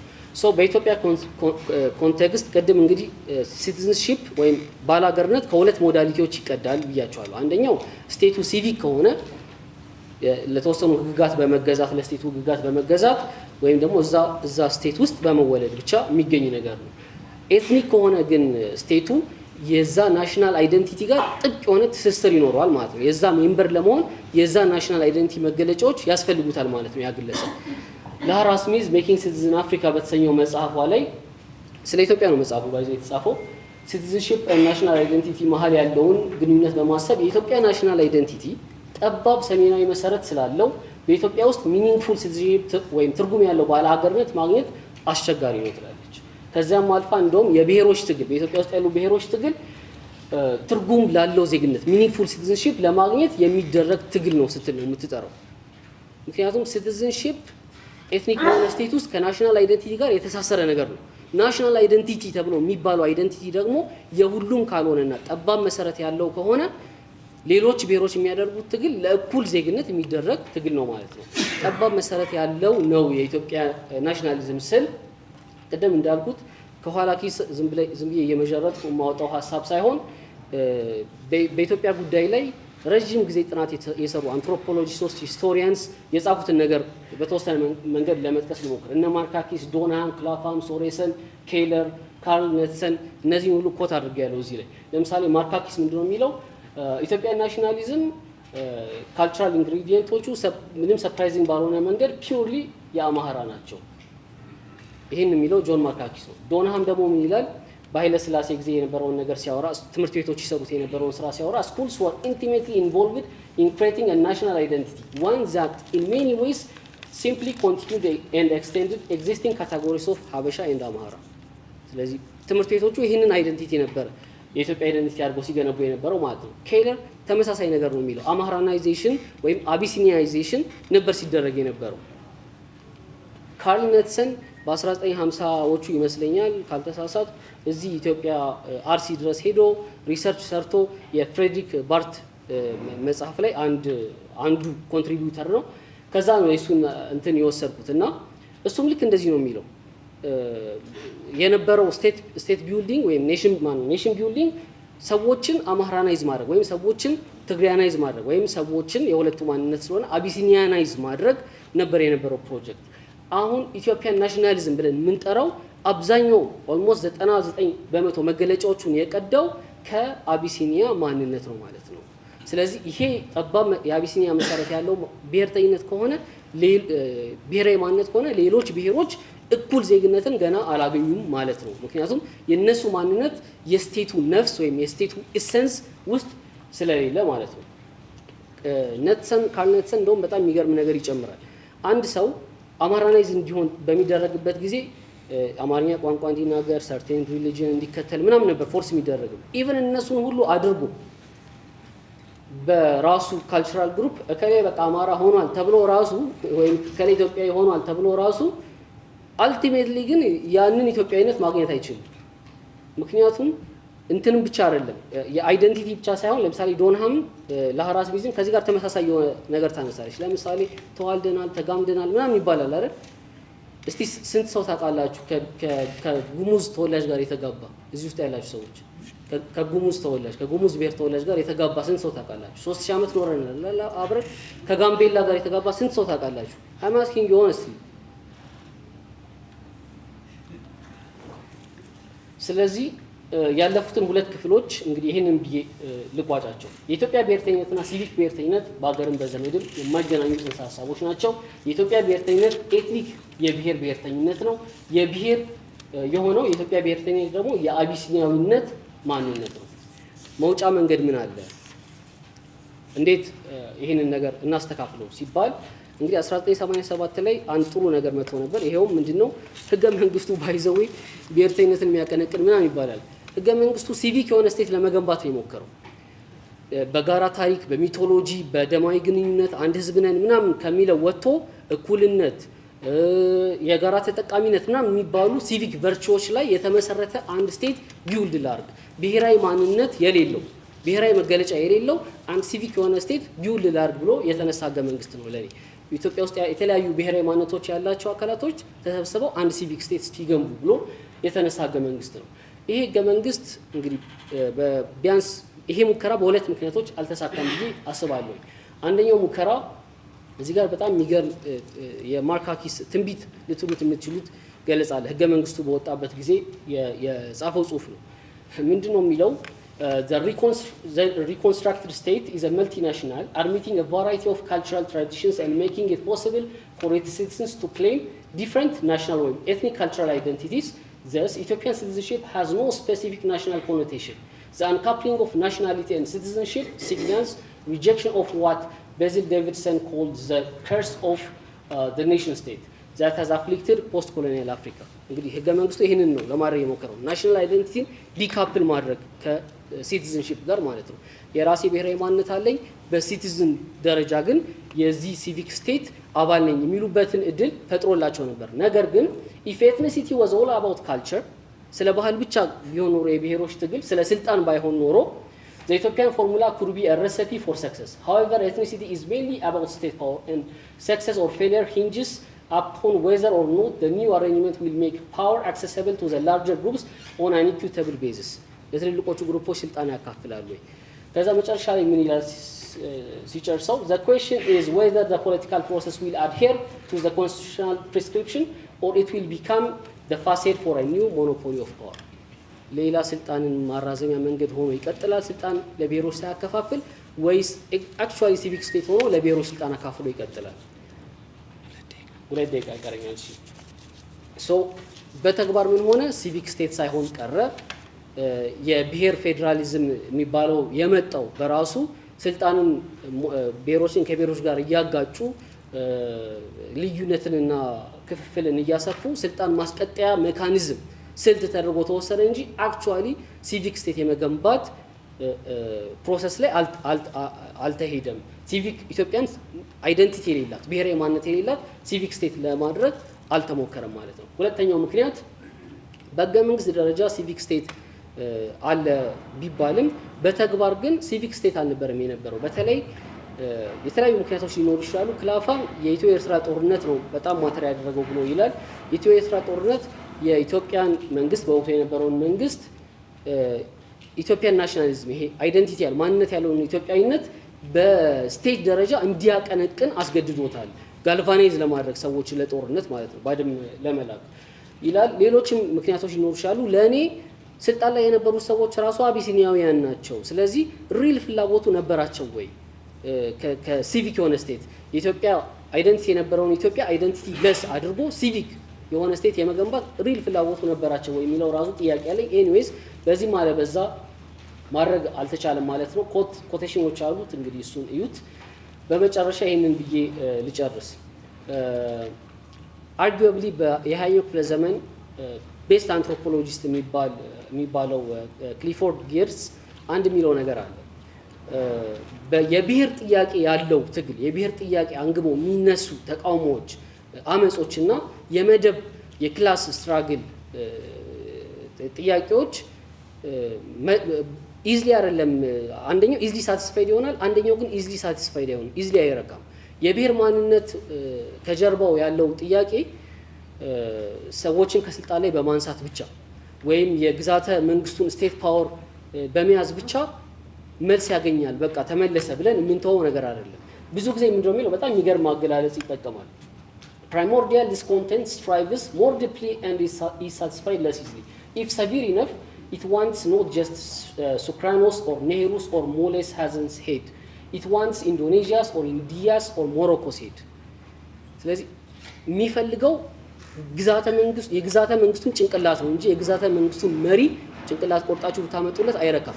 ግዛተ መንግስቱን ራሱ ነፍሱን አይደንቲቲውን ኢሴንሻሊ ግዛተ መንግስቱን ነው መቀየር የሚፈልገው። ምክንያቱም የራሱ ባልሆነ ግዛተ መንግስት ውስጥ እየኖረ ስለሆነ ማለት ነው። ስለዚህ ሰላም መፍጠር መውጫ መንገድ ካስፈለገ በዚህ ትልቅ ግዛተ መንግስት ውስጥ የሚኖሩ የተለያዩ ብሔሮች የተለያዩ ኔሽኖች ይሄ ግዛተ መንግስት የእኔ ግዛተ መንግስት ነው ብለው እንዲቀበሉት የሚያደርግ እነሱን የሚገልጽ ማድረግ ከተቻለ እነሱን የሚገልጽ ማድረግ ካልተቻለ ግን የሁሉንም የማይገልጽ ሲቪክ ስቴት ማድረግ መፍትሄ ነው ብዬ አስባለሁ።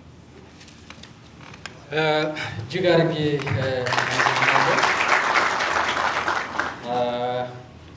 እንግዲህ ቀጣዩ ሀሳብ አቅራቢ አቶ ሙሉጌታ አረጋዊ ነው። ሌላ የተለየ እንትን ውስጥ አልገባም። በቀጥታ መድረኩን ለአቶ ሙሉጌታ እተዋለሁኝ። ብሔር በብሔረተኝነትና በመንግስት ላይ የጻፉ የዓለም ሊቃውንት ሲሰበሰቡ እኔ ምንድን ነው እነሱን ግምት ውስጥ የማስገባቸው የሚያወሩት ነገር እኔ ገብቶኛል ወይ መጀመሪያ፣ ከዛ ከገባኝ በኋላ በዛ በገባኝ ነገር ምንድን ነው የምሰራ አንድ ሰው ኦቶሪቲ ስለተባለ የዛ ሰውዬ ወሬ የመጨረሻ ቃል ነው ብዬ አልቀበልም። እነዛ የጠቀስኳቸው ለምንድን ነው የኔ እንዳልሆነ ወሬው ለማሳየት እንጂ እነሱ ሰዎች ራሳቸው እኔም ራሴ ልፈትናቸው ፈልጋለሁ። ምንድን ነው ይህ ጥቅሙ? ዛሬ እዚህ ነፃ ሆነን እንድናወራ ስለምፈልግ ነው። አፈለገው ሊቅ ይበለው ይበለው እኔ አያገባኝ። ማዕት ፈላስፎች ማዕት ጸሐፊዎች ብዙ ነገር አውጥተዋል። እነሱ እኔ ካልገቡኝ የኔ አይደለም፣ ስላልገቡኝ ደግሞ የእነሱ ወሬ እንዳለ ተቀብዬ እነሱ እንደ ባለስልጣን አድርጌ አላያቸውም። እኔ የጠቀስኳቸው ሰዎች እዚህ ያሉት ያወሩት ነገር እንድናስብ ይረዳናል በሚል ብቻ ነው የመጣው። they don't have the final word, they shouldn't have the final word ማለት ነው። ምክንያቱም እሱ ኢንቴሌክቹዋል ኤሊቲዝም ነው የሚፈጥረው። ሰው በጣም ይፈራና ዲስከስ የማድረግ እድል ነው የሚያጠባው። ሲቲዘንሽፕ ምንድን ነው ብዬ እዚህ ጠቅሻለሁ። ሲቲዘንሽፕ በተለያየ ጊዜ የተለያየ ትርጉም ተሰጥቶታል እና አንደኛው ትርጉም ይሄ ነው ሂስቶሪካሊ። ከዛ ሲቲዘንሽፕ ክራይቴሪያ ምንድን ነው? ሲቲዘን ለመሆን በተለያዩ ቦታዎች የተለያዩ ክራይቴሪያዎች የጥቅም ላይ ይውላሉ። አንደኛ ፖለቲካል ሌጋል ኢንስቲቱሽን የአንድ ሀገር ምን ይመስላል? ከዛ ራይትስ ኤንድ ዲዩቲስ ፐርቲኩላር ሀገር ምን ይመስላል? ከዛ ካራክተር ኦፍ ኖርምስ ኤንድ አቲቲዩድስ እዛ ሀገር ውስጥ ያሉት ይሄ የሲቲዘንሽፑን አይነት ይለካዋል። ከዛ አቴንስን ውሰዱ። አቴንስ አሁን 3 መደቦች ያሉበት ሀገር ነው። ሂስቶሪካሊ ኤንሽንት ግሪስ ነው ዲስከስ እያደረግን ያለ ነው። ነፃ ሰዎች አሉ፣ ባሮች አሉ፣ ገዢዎች አሉ። ደርፎር እዛ ውስጥ ያሉት ለምሳሌ 100 ሺህ አካባቢ የሆኑ አቴንስ ውስጥ የነበሩት ወደ 30 ሺህ ብቻ ናቸው ነፃ ሲቲዘንስ ተብለው በአደባባይ ላይ ስልጣናቸውን ኤክሰርሳይዝ የሚያደርጉት። እና እነሱም ገልጫቸዋለሁ። ወጣቶች ናቸው፣ የአቴንስ ተወላጆች ናቸው፣ የባሪያ ባለቤቶች ናቸው፣ ተዋጊዎች ናቸው። የተረፉት ባሮችና ኢሚግራንቶች ግን ሲቲዘኖች አልነበሩ። የአቴኒያን ስትሬንግዞች እዚህ ተወርተዋል። ከዛ ሊሚቴሽኖች አሉ። አቴንስ ችግሩ ምን ነበረ? ምን ነበረ የጎደለው አቴንስ ውስጥ? አቴንስ ሴቶች፣ ባሮችና ኢሚግራንቶች መብት አልነበራቸውም ወይም ዜጎች አልነበሩ። አቴንስ የሀሳብ ልዩነት አያስተናግድም ነበረ። ለምሳሌ ሶቅራጥስን የምታስታውሱ ከሆነ ሀሳብ ስላቀረበ ነው ሶቅራጥስ የተገደለው። ሶቅራጥስን የመሰለ በዛ ከተማ ሊቅ ነው ተብሎ ይወሰድ የነበረ እንኳን ሀሳብ ስላቀረበ ብቻ ሞት እንዲፈረድበት ነው የተደረገ። ግን ኦን ዘ ኮንትራሪ ሶቅራጥስ ደግሞ ኢንትረስቲንግ የሚሆነው ሞት ይቅርብህ እና ከዚህ ሀገር ውጣ ተብለው ተጠይቆ እኔማ የአቴንስ ሲቲዘን ነኝ እና ሲቲዘንሺፔን ጥዬ መኖር አልፈልግም ብሎ ወጥቷል። ከዛ ሮም ነው የሚመጣው። ሮም ላይ ያለው ሲቲዘንሺፕ ከአቴንስ የሚለየው ምንድን ነው? ሮም ኤክስፓንድ ሲያደርግ አውሮፓ፣ አፍሪካ፣ ኤዥያ ሮማን ኢምፓየር ሲስፋፋ ሲቲዘንሺፕ ለኮንከር ለሚያደርጋቸው ሀገሮች መስጠት ጀመረ። ዘርፎር ሲቲዘንሺፕ ከትውልድ ጋር ብቻ ሳይሆን ሲቲዘንሺፕ ሊገሊ ኤክስተንድ እንዲደረግ ስላደረገ ነው። በዚህ ምክንያት ነው ከአቴንስ የሚለየው። ስለዚህ እዚህ ሊጋል ሲቲዘንሺፕ የሚባል ኢንትሮዲውስ ተደረገ ለመጀመሪያ ጊዜ በታሪክ ማለት ነው። ሮም የሰጠ ምንድነው? ምንድነው ይሄ ሆሞጂነስ ነው የአቴንስ የክላስ ሪሌሽንሽፕ፣ ክላስ ስትራግል የለም። የሮም ግን አትሊስት በኮንከርድ በተደረጉና በሮም ራሱ በሮማን ኢምፓየር ራሱ የክላስ ስትራግል ነበረ። ከዛ አፕሬዛሉ አለ። የሁለቱ ዲፍረንስ ምንድነው ነው አሁን ያወራሁት ነው። አፕሬዛሉ ቀጥለዋል። ከዛ ማኪያቬሊ ምን ይላል? ማኪያቬሊ እንግዲህ ብዙ ጊዜ በመጥፎ ነው የሚታወቀው። ነሰር ሊመጥፎ አይደለም እና ማኪያቬሊ ሲለይ የሮምና የአቴንስ ሲለየው ሪፐብሊክ መፈጠሩ ፖለቲካል ፓርቲሲፔሽን እንኳን ባይኖረው ሊጋል ፓርቲሲፔሽን ነው። በተለይ የፕሮፐርቲ ኢንትረስት ፕሮቴክት ማድረጉ ትልቅ ነገር ነው ብሎ ያስባል። ከዛ ቶማስ ሆብስ ደግሞ የኮንሰንት ቲዮሪ ለመጀመሪያ ጊዜ አመጣ። አንድ ሰው ሲቲዘንም መሆን ከፈለገ በፈቃዱ ነው። አንድ ሰው የአንድ ስቴት አባል መሆን ያለበት በፈቃዱ ነው እና ይሄ ፈቃድ የሚያገኘው ደግሞ ከአንድ አብሶሉት ፓወር ኤክሰርሳይዝ ከሚያደርግ ስቴት ከሚባል ኢንስቲትዩሽን ነው። ጆን ሎክ መጥቶ አይ ሲቲዘንሺፕ መለካት ያለበት አብሶሉት ፓወር ባለው ስቴት ሳይሆን የማይነኩ ኢንኤሊየናብል የምንላቸው ራይቶች የሚጠብቅ መንግስት ሲሆን ነው ሲቲዘን አለ ማለት የምንችለው ይላል። ከዛ ወደ ሪፐብሊካኒዝም እና ወደ ሊበራሊዝም እንዴት እንደተሸጋገረ ያሳያል። ሶቨሬንቲ እንዴት እንደመጣ ይሄ ለመምጣት የሲቲዘንሺፕ ዴቨሎፕመንት አፌክትድ ከሆነባቸው አንዱ ሴፐሬሽን ኦፍ ስቴት ኤንድ ሪሊጅን። አሁን ሃይማኖት በጣም ከባድ ሮል ነበረው። ለምሳሌ ሮማን ኢምፓየር ብትወስዱ ከካቶሊክ ቸርች ጋር ኃይለኛ ግንኙነት ነበረው። የብሪቲሽ ኢምፓየር ብትወስዱ ከቸርች ኦፍ ኢንግላንድ ጋር ኃይለኛ ሪሌሽንሽፕ ነበረው እና ሃይማኖት ግራጁዋሊ ታሪክ እየጨመረ ሲሄድ እየቀጠለ ሲሄድ ምን ተፈጠረ? በሃይማኖትና በቸርች መካከል ወይም ሪሊጅን መካከል ልዩነት እየተፈጠረ ሄደ። ይሄ ልዩነት መፈጠሩ ጥቅሙ ምንድን ነው ነው? ኦፍኮርስ ፌሚኒዝም የሴቶች እንቅስቃሴን ለሲቲዘንሺፕ መምጣት፣ ለምሳሌ አሜሪካውያን መጀመሪያ ሴቶች በጭራሽ ቦታ አያደርጉም ነበረ። ኋላ ነው ቮቲንግ የተጀመረው። ፌሚኒዝም ለዛ እንዴት አስተዋጽኦ እንዳደረገ ከዛ አሜሪካን ሬቮሉሽን እና ፍሬንች ሬቮሉሽን ለሲቲዘንሺፕ ያደረጉት ኮንትሪቢሽን ያወራል እና ሁለቱ ምንድነው የሞከሩት? both attempted to resolve it by seeing their constitutional settlements as instances of an actual contract between citizens.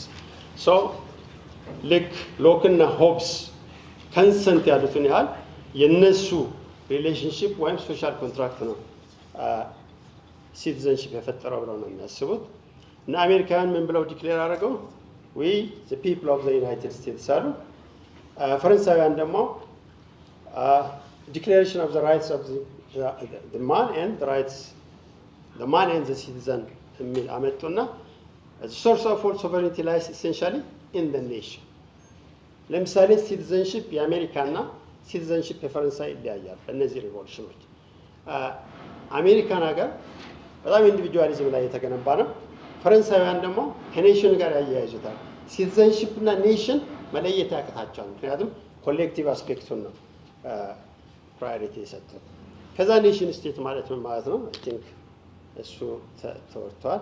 ከዛ ሲቲዘንሺፕ እንደገና ዲፋይን ተደረገ ማለት ነው። ከዚህ ሁሉ ጉዞ በኋላ ሲቲዘንሺፕን እንደሆነ ተገለጸ። እዚህ ጋር ፕሮሰስ ኦፍ ስቴት ቢልዲንግ አለ። አንዱ ስቴት ቢልዲንግ በጣም ኢምፖርታንት ነው። ኋላ እንመለስበታለን። ስቴት ቢልዲንግ የሚፈጥረው በተለይ ከኢትዮጵያ መፈጠር ጋር አሁን ኢትዮጵያ ውስጥ እያጨቃጨቀ ያለው ምንድን ነው? ለስቴት ቢልዲንግ የተደረገ ጥረት እንደ ኔጌቲቭ ተደርጎ ነው የሚወሰደው። የየትኛውም ሀገር ስቴት ቢልዲንግ ችግር አለ። ችግር የሌለበት ስቴት ቢልዲንግ እና ኔሽን ቢልዲንግ በታሪክ ታይቶ አይታወቅም የትም ሀገር። ከዛ ካልቸር የሚባል ነገር ይመጣል። ምክንያቱም እኛ ምንድን ነው ኔሽን ስቴት ነው ያልነው፣ እሱ ሆሞጂኒቲ ያለው ነው። አንድ ቋንቋ፣ አንድ ህዝብ ነኝ የሚል አንድ ፕሮባብሊ እድለኛ ከሆነ አንድ ሃይማኖት ሊኖር ይችላል እና ሆሞጂኒቲ ላይ ያተኮረ ማለት ነው። ከዛ ሌተር ኦን እንዴ ሆሞጂኒቲ ብቻ ሳይሆን ካልቸራሊ የተለዩ ሰዎች አሉ።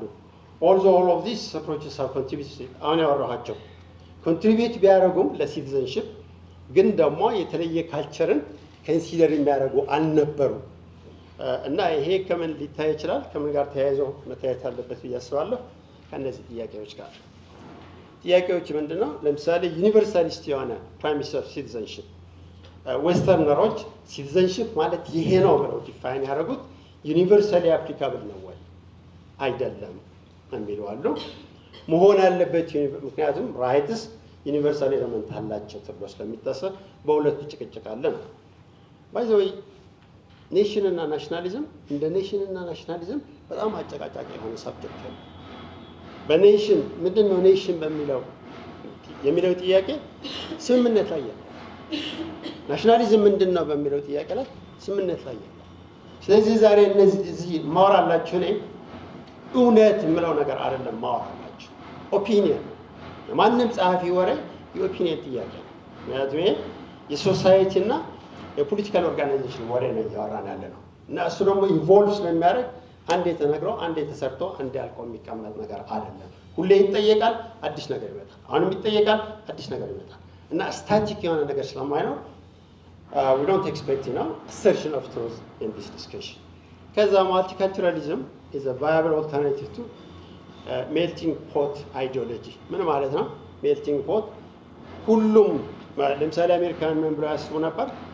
አሜሪካ መሬት ውስጥ የገባ ሁሉም አሜሪካዊ እናደርገዋለን የሚል ሀሳብ ነበራቸው። ሜልቲንግ ፖት ማለት እሱ ነው። ተጨፍልቆ አንድ አሜሪካ ይወጣዋል። ወይ እሱ ነገር መጀመሪያ እየሆነ ነው ወይ ልክ ነው ወይ ይሆናል ተብሎ ታስቦ ነበር። ከዚህ በፊት በጣም ነበር የሚታመነው። አሁን እንደሱ እንዳልሆነ እየታወቀ ነው። ሌላው ማልቲካልቸራሊዝም ምንድን ነው? ማልቲካልቸራሊዝም ማለት በአንድ ሀገር ውስጥ የተለያየ ካልቸር ያላቸው ብሔሮች ወይም ብሔረሰቦች ወይም ህዝቦች ሲኖሩ ማለት ነው። ፈለጋችሁት ቃል ተጠቀሙ። ከዛ ዋዳዝ ማልቲካልቸራሊዝም ኢን ፖስት ኮሎኒያል አፍሪካ ሉክ ላይክ በተለይ ኃይለኛ ቻሌንጅ ለአንትሮፖሎጂስቶች የፈጠረው ፖስት ኮሎኒያል አፍሪካ ነው።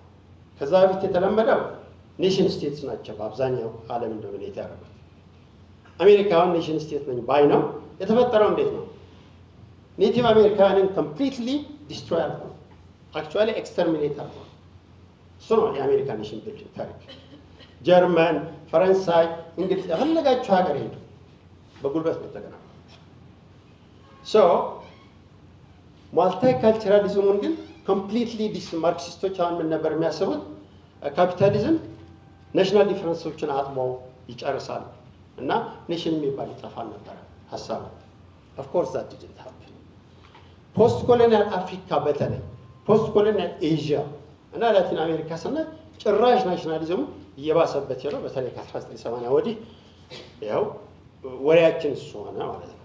ስለዚህ ኤትኒሲቲ እና ናሽናሊዝም ዲስከስ ማድረግ አለባቸው ይላል።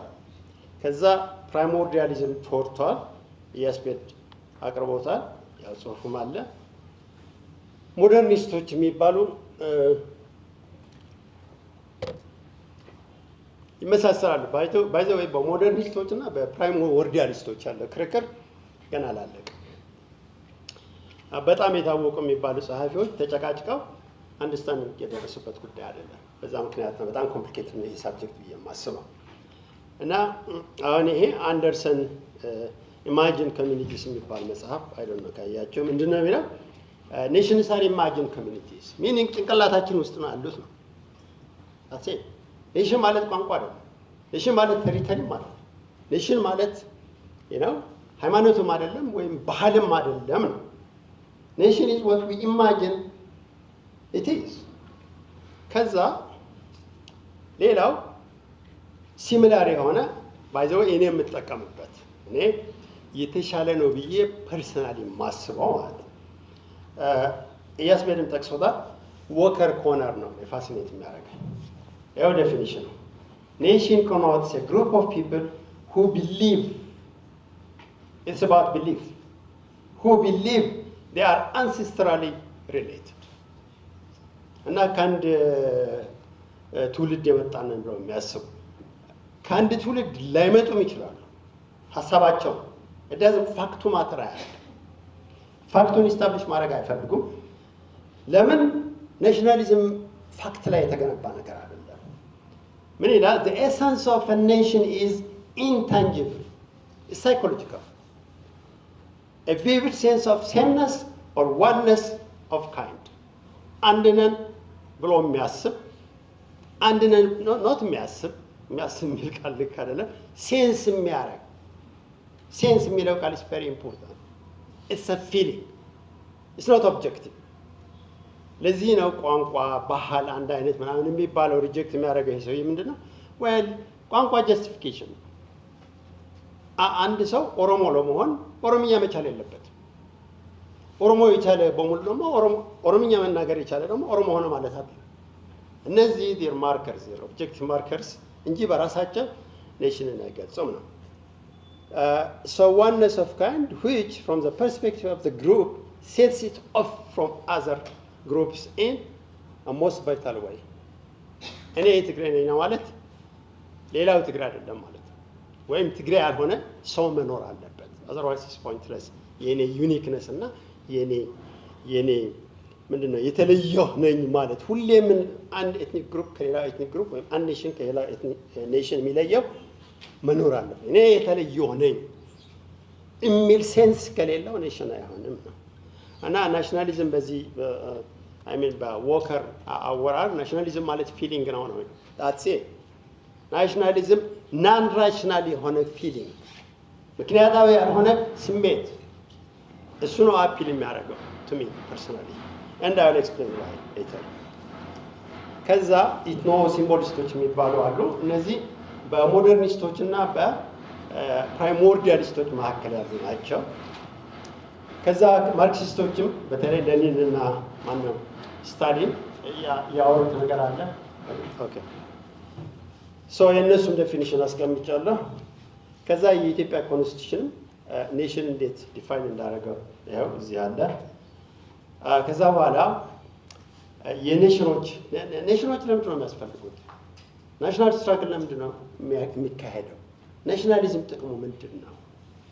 ሶ ምን ማለት ነው? ኦብቪየስሊ ናሽናል ሙቭመንት ሄዶ ፖለቲካል ፓወር አስዩም ማድረግ ነው። የራሱን እድል በራሱ ዲተርሚን እንዲያደርግ ነው። እና ሰልፍ ዲተርሚኔሽን አሁን ኢንተርናሽናሊ የሚሆን ናሽናሊ ሬኮግናይዝድ የሆነ ራይት ነው። ከዛ ማልታይ ናሽናሊዝም እና ማልታይ ካልቸራሊዝም እንዴት ነው የሚታዩት? አንድ ሀገር ኔሽን ስቴት ነው መሆን ያለበት ወይስ ማልታይ ናሽናል ስቴት መሆን ይችላል በሚለው ላይ ጆን ስቱዋርት ሚል የሚባል ኔሽን ስቴት ነው የምፈልገው ይላል። ምክንያቱም አንድ ወጥ መሆን አለበት፣ ሆሞጂነስ መሆን አለበት አንድ ህዝብ፣ ካልሆነ ይጣላል ነው። ሎርድ አንተን ሁለቱም እንግሊዛውያን ናቸው። ሎርድ አንተን ደግሞ የለም ማልቲናሽናል ሲሆን ነው ሰው ራሱን ከመንግስት ፕሮቴክት ለማድረግ አብሮ መነሳት የሚችለው የሚል ነገር አለው። ሰልፍ ዲተርሚኔሽን ሞራል ኮስችን አለው። ምን ማለት ነው? ሰልፍ ዲተርሚኔሽን አዝ ራይት ነው የምንፈልገው? መቼ ነው የምንፈልገው? እንዴት ነው ኤክሰርሳይዝ የምናደርገው በሚለው ላይ ሁለት አርጊመንቶች አሉ። ፕራይመሪ ራይት እና ሬሜዲያል ራይት ምን ማለት ነው? ለምሳሌ የኢትዮጵያ ኮንስቲቱሽን የመገንጠል መብት ምን ይላል? ያለምንም ቅድመ ሁኔታ ነው የሚለው። ሚኒንግ ፕራይመሪ ራይት የሚለው ላይ ለሚለው ነው ሰብስክሪፕሽን። ሬሜዲያል ራይት ግን ከተባለ የሆነ ችግር መፈጠር አለበት። አንድ ክልል ገነጠላለሁ እንዲል ሚኒንግ ዲስክሪሚኔት ተደርጊያለሁ፣ አኔክስ ተደርጊያለሁ፣ የሆነ በደል ደርሰብኛል ማለት ነው አለበት። ከዛ ፕራክቲካል ኮስቲንስ የማስባቸው ቀደም እንደተባለው ኤትኒክ እና ኢትዮጵያን ናሽናሊዝም፣ ኤትኒክ ናሽናሊዝም እና ኢትዮጵያን ናሽናሊዝም እንዴት ነው የሚታዩት? እኔ የኢትዮጵያን ናሽናሊዝም አለ ብዬ ነው የማስበው። ላይክ አይ ቶልድ ዩ ናሽናሊዝም ለእኔ ስሜት ነው። ናሽናሊዝም ለምሳሌ ምን ሲባል ሰማለሁ? የኢትዮጵያ ባህል የሚባል ነገር አለ ወይ? አዎ አለ። ኢትዮጵያ ቋንቋ የሚባል ነገር አለ ወይ? አዎ አለ። ኢትዮጵያ ሙዚቃ አለ ወይ? ኦፍኮርስ አለ። ምን ማለት ነው? ሙዚቃ ኢዝ አን አብስትራክሽን፣ ቋንቋ ኢዝ አን አብስትራክሽን። የኢትዮጵያ ቋንቋ ስባል ለምሳሌ ፈረንጅ ሀገር ሄጄ የኢትዮጵያ ቋንቋ ምንድን ነው ቢሉ ምንድን ነው የምለው? የግድ አማርኛ ነው እንግሊዝኛ ወይም ትግርኛ ነው ብዬ ነው መመለስ ያለብኝ ወይስ ቋንቋ የሚል አብስትራክሽን ነው ጭንቅላቴ ውስጥ የሚመጣ? ጀስት ጊቭ ኤ ሲምፕል ኤግዛምፕል። የኢትዮጵያ ሙዚቃ ምንድን ነው የሚለው መልስ ማለት ነው። አሁን እናንተ ውጭ ሀገር ብትሄዱ ፎር ኢንስታንስ ጃፓን ብትሄዱ እና አበሻ የሌለበት አካባቢ ብትዞሩ እና የሆነ ከሆነ መስኮት የዋሽንት ድምፅ ብትሰሙ፣ እዚህ ሀገር ሰምታችሁት የምታውቁት የዋሽንት ሙዚቃ፣ ዋሽንት የሚፈጥረው ሙዚቃ ብትሰሙ ምንድን ነው የሚሰማችሁ? መጀመሪያ ትደነግጣላችሁ አይደለ? ያ ከሆነ ካልጠበቃችሁት ኮርነር እሱ ሙዚቃ ሲወጣ ኢት ሃፕን ቱ ሚ በዛ ሰዓት ምን ሰማችሁ ብትባሉ ምንድን ነው የምትሉ? ዋሽንት ሰማሁ ነው። ያ ዋሽንት ዜግነቱ ምንድን ነው? ያ ዋሽንት ብሔሩ ምንድን ነው? ያ ዋሽንት ለምንድን ነው የምትደነግጡት? መጀመሪያ አታውቁትም። ከደነገጣችሁ በኋላ ምን ያስደነግጠኝ ብላችሁ ራሳችሁ የምትጠይቀው ወዴት ጉድ ሀፕን ምንድን ነው የምትሉት? የሀገሬ ሙዚቃ ነው የምትሉት። የሀገሬ ሙዚቃ ማለት ምን ማለት ነው? who are you referring to አገሬ ስትሉ እና ይሄን ረዲስ አድርጉት። አዲስ አበባ ውስጥም ሊሆን ይችላል። አንድ የሆነ አማራ ክልል ያለ ትንሽ ቪሌጅ ውስጥ የሚኖር ሰው ስትሬት ወደ አዲስ አበባ ቢመጣና እዛ ሲነፋ የነበረ ዋሽንት እዚህ ቢሰማው ምንድን ነው የሚለው? የሀገሬ ዋሽንት ነው። ሰው ምን ማለት ነው? ይሄ ምንድን ነው? ልክ እንደ ኦኒየን ነው ናሽናሊዝም። እንደዚህ ይላጣል። ስትልጡት ሌላ ነገር አለው። ስትልጡት እና ኢትዮጵያ ናሽናሊዝም ብላችሁ ኢትዮጵያ ስር ደግሞ ስትመጡ ምን ይሆናል? ኢትዮጵያ ስር ደግሞ ሌሎች ናሽናሊቲዎች አሉ። የትግራይ ናሽናሊዝም፣ አማራ ናሽናሊዝም እያላችሁ ትሄዱ ትችላላችሁ። ለምሳሌ ኢትዮጵያ ብሔር አይደለችም፣ የብሔረሰቦች ሀገር ናት ትባላለች። ለምንድን ነው ብሔር ማትሆነው? ባይ ዘ ሴም ቶክን ኦሮሚያ ብሔር አይሆንም። እንደዚህ ከሆነ ሪዝን ምክንያቱም ኦሮሚያን ከኢትዮጵያ ገንጥላችሁ ኢማጅን ለማድረግ ነው። ለምሳሌ ኤርትራ ኦሮሚያ ተገነጠለ እንበል፣ ሳውት ሱዳን ሆነ እንበል። ኦሮሞ ናሽናሊዝም አለ እንላለን አይደል? አሁን ነገ ባሊያን ናሽናሊዝም ለምንድን ነው የማይኖር? የባሌ ናሽናሊዝም ለምን አይኖርም? ሲገነጠል ለምን የአርሲ ናሽናሊዝም አይኖርም? አንዳንድ ሰዎች ምን ብለው ዲስሚስ ያደርጉታል? ይሄ ናሽናሊዝም አይደለም ሪጂናሊዝም ነው ይላል። ወይ ሪጂናሊዝም ምን ማለት ነው? ሪጂናሊዝም የናሽናሊዝም ታናሽ ወንድም ነው፣ የሚጠብቅ ጊዜ ማለት ነው። ናሽናሊዝም ሲዳከም ምን ይሆናል? ሪጂናሊዝም ናሽናሊዝም አሲም ያደርገዋል። ሶ አሁን ሪጂናል ፕሮብሌም የሌለበት አለ። ሁሉም ክልሎች ቢሰሟቸው ምንድን ነው የሚሉ? የትግራይ ህዝብ አንድ ነው፣ የኦሮሞ ህዝብ አንድ ነው፣ የኢትዮጵያ ህዝብ ግን አንድ አይደለም። መጀመሪያ ሪዲክለስ የትግራይ ህዝብ አንድ አይደለም፣ የኦሮሞ ህዝብ አንድ አይደለም። አንድ ነው እየተባለ ያለው ኢትዮጵያ ውስጥ ሆኖ ነው። ከኢትዮጵያ ቢወጣና ብቻውን የራሱ መንግስት ቢመሰረት ሚሊዮን ዲፍረንሶች መሀል ውስጥ ይመጣሉ። ሪጂናሊዝም የነበረው ወደ ናሽናሊዝም ይቀየርና ባሌ ይገነጠላለሁ፣ ራያ ይገነጠላለሁ፣ የራሱ መንግስት ይኖረኛል። ሶ ናሽናሊዝም ምንድነው? ተልጦ የማያልቅ ምንድነው? ይሄ ሽንኩርት ነው። ሌላው በዲሞክራሲና ናሽናሊዝም ያለው ኮረስፖንደንስ ዴሞክራሲና ናሽናሊዝም ፕሮብሌም ነው እያወራ ያለሁት ፕራክቲካል ኮስችኖች። ኢትዮጵያ ውስጥ የዴሞክራሲ ደረጃ ምን ያህል ነው? ዌር ጀስት ቢግኒንግ በጣም ጀነረስ ሲሆን ማለት ነው። የናሽናሊዝም ስሜታችን ግን የት ደርሷል? ሰማይ ደርሷል። በዴሞክራቲክ አስፒሬሽናችን እና በናሽናሊዝሙ ያለው ዲፍረንስ ሰማይና መሬት ነው። ዚያር ኢንቨርስሊ ፕሮፖርሽናል። ያ ምን ያደርገዋል? ሲሪየስ የሆነ አደጋ ይፈጥራል። ካይንድ ኦፍ አደጋ ዛት ዊር ኤክስፒሪየንሲንግ ቱዴይ። ሌላው ናሬቲቮች፣ ስቴት ስፖንሰርድ ኮሌክቲቭ ሜሞሪስ በተመለከተ ሴሌክቲቭሊ የሚወሩ ወሬዎች አሉ። ለምሳሌ አፄ ምኒልክ ላይ የሚነሳ ነገር አለ። አንዳንድ ሰው አፄ ምኒልክን ያደንቃል፣ አንዳንዱ ደግሞ ምን ያደርጋል? ያወግዛል። ዋይ? የሚያወግዘውም የሚያደንቀውም ዋይ ብሎ አይጠይቅም። ምክንያቱም ናሽናሊዝም ለጥያቄ ቦታ ያለው ቲፒካል ናሽናሊስት ጥያቄ ያነሳ። ጥያቄ የናሽናሊዝም ባህሪ አይደለም።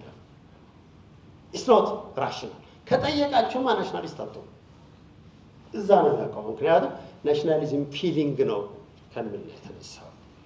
ሌላው ሰልፍ ዲተርሚኔሽን እንዲፈጥረው የሚችል የኢሴንሻሊቲ ዶክትሪን አንድ ክልል እገነጠላለሁ ሲል ያ የማይገነጠለው ያ የሚቀረው ኦኬ የእሱ ኢንትረስትስ ግምት ውስጥ ይገባል ወይ? የሰልፍ ዲተርሚኔሽን ሊሚቴሽን የለውም ወይ?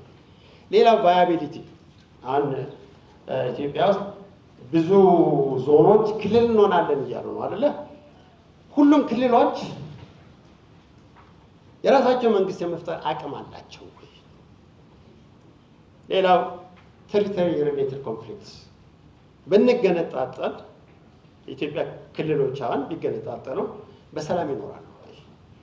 ሌላው የተገነጠለው ክልል ውስጥ የሚኖሩ ማይኖሪቲዎች ምን አይነት ራይት ነው የሚኖራቸው? የእነሱ ራይት ይጠበቃል ወይ? ሶ ኮስችንስ ፎር ዲስከሽን ያመጣሁት what does the balance sheet of the Ethiopian federal experience look like? Do we need to revisit the constitution as to reorganize the federation? ፌዴሬሽኑ ሪኦርጋናይዝ መሆን አለበት ብዬ ነው የማምነው እኔ። ማለት አሁን ያሉ ክልሎች በጣም በዝተው በተለይ ትላልቆች የአማራና የኦሮሚያ ክልሎች ፋርዘር ምንድን ነው ይሄ ሪኦርጋናይዝ ቢደረጉና ሞር ኦሮሚያ ውስጥ በርከት ያሉ ክልሎች ቢፈጠሩ አሁን ያለውን እንዳለ ይዘን እንቀጠል ከተባለ አዘርባይስ ኢትዮጵያ እንደገና ሪኦርጋናይዝ መደረግ አለባት። አድሚኒስትሬቲቭ የሆነ ኢንትረስት ኤፊሽንት የሆነ አድሚኒስትሬቲቭ ሰርቪስ ለማግኘት እና ኮምፒቲሽን አሞንግ ዲፍረንት። አንድ ቋንቋ ስለተናገርክ አብረህ መሆን የለብህም። ከየት እንደመጣ እሱ አይታወቅም። ስናት ነሰር አንድ ቋንቋ የሚናገሩ ተለያይተው መኖር የሚፈልጉ ሰው ባይዘወይ ባሌን ብትጠይቁት ኦሮሚያ ውስጥ መቆየት ትፈልጋለህ ወይስ የራስ መንግስት ቢኖር ነው የምትፈልገው ብትሉ የባሌ ናሽናሊስት የራሱ መንግስት እንዲኖረው ነው የሚፈልገው። ቨሪ ሲምፕል። የራሱ መንግስት እንዲኖረው ማይፈልግ ሰው የለም። if that person is a nationalist. ምክንያቱም the goal of nationalism is assumption of state power. ከዛ መጨረሻ can we protect nations, nationalities and people's rights under a democratic system which is not solely based on ethnicity?